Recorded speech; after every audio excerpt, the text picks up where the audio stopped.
tried Messy Play last week and had heaps of fun with it. And now a couple of you are having Messy Play first birthdays. That is absolutely awesome. I'm so glad that you guys enjoyed it. If you have no idea what I'm talking about, I will link last week's video in the description below. Today, what I wanted to talk to you guys about was self-care and self-worth. Now, we all know it's important. We know that it makes us more lively, happy, gives us more energy, and all round has us function more effectively in all areas of our life. So why is it such a battle for us to practice self-care? Self-care is linked to your sense of self-worth. So as a mum, naturally, we put our bub's needs before our own. And rightly so. If you're starving hungry, but bub needs a nap, of course you're going to go put bub down for a nap. If you're fast asleep in the middle of the night and bub wakes up, you're obviously going to wake up, settle bub or feed bub.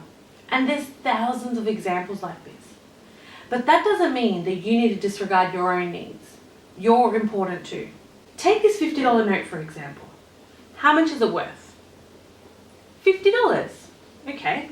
If I fold it in half, is it still worth $50? Okay, yep. Yes, it is. What about if I scrunch it up? Is it still worth $50 then? Yeah, it is. Okay. What about if I chuck it on the floor and squash it? Yeah, it's still worth $50. And the same applies for you. Whether your needs are at the bottom of the pile, or you feel you don't have enough energy to do what's on the list, let alone add self-care to the list, or if you really feel that you just don't have time and you're in that go mentality, doesn't mean that your worth has gone down. In actual fact, your worth has increased exponentially, and you are so valuable to your baby, to your family, and to the people around you, and more importantly, to yourself. Self-care is what gives us the energy and the motivation to keep going. It's what makes us more effective, that gives us more time. And it's what makes us patient, and that makes us happier. Ask yourself, what do I need? What do I consider as self-care? And what will give me the experience of having a break? Now, I can already hear it in the background. Easier said than done. And no, really, I just don't have time.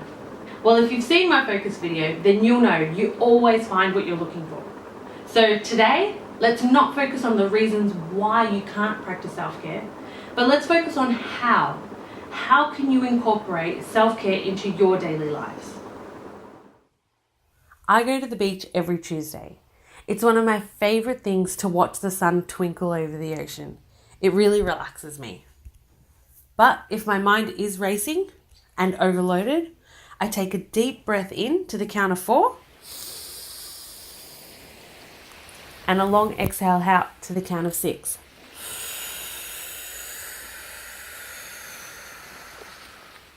And I visualize my body relaxing and releasing the tension.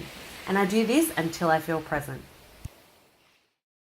Going for a walk, whether it's on the beach, in the park, or even around the block, gets the blood flowing, relieves stress, and lifts the mood, along with all the other health benefits that go with it. So that's a bonus. I'm not very good at yoga, but you'd be surprised what some simple stretches combined with some deep breathing can do for your body. It brings in more oxygen, which gives you more energy. It relaxes your mind and your body. And if you do it right before sleep, it gives you a better night's rest with the little amount of sleep that you actually do get. If you don't already, YouTube some yoga for beginners and do a 10 to 15 minute set for the next 7 days before bed. Trust me, you'll feel like a brand new person. Good company in a journey makes the way seem shorter.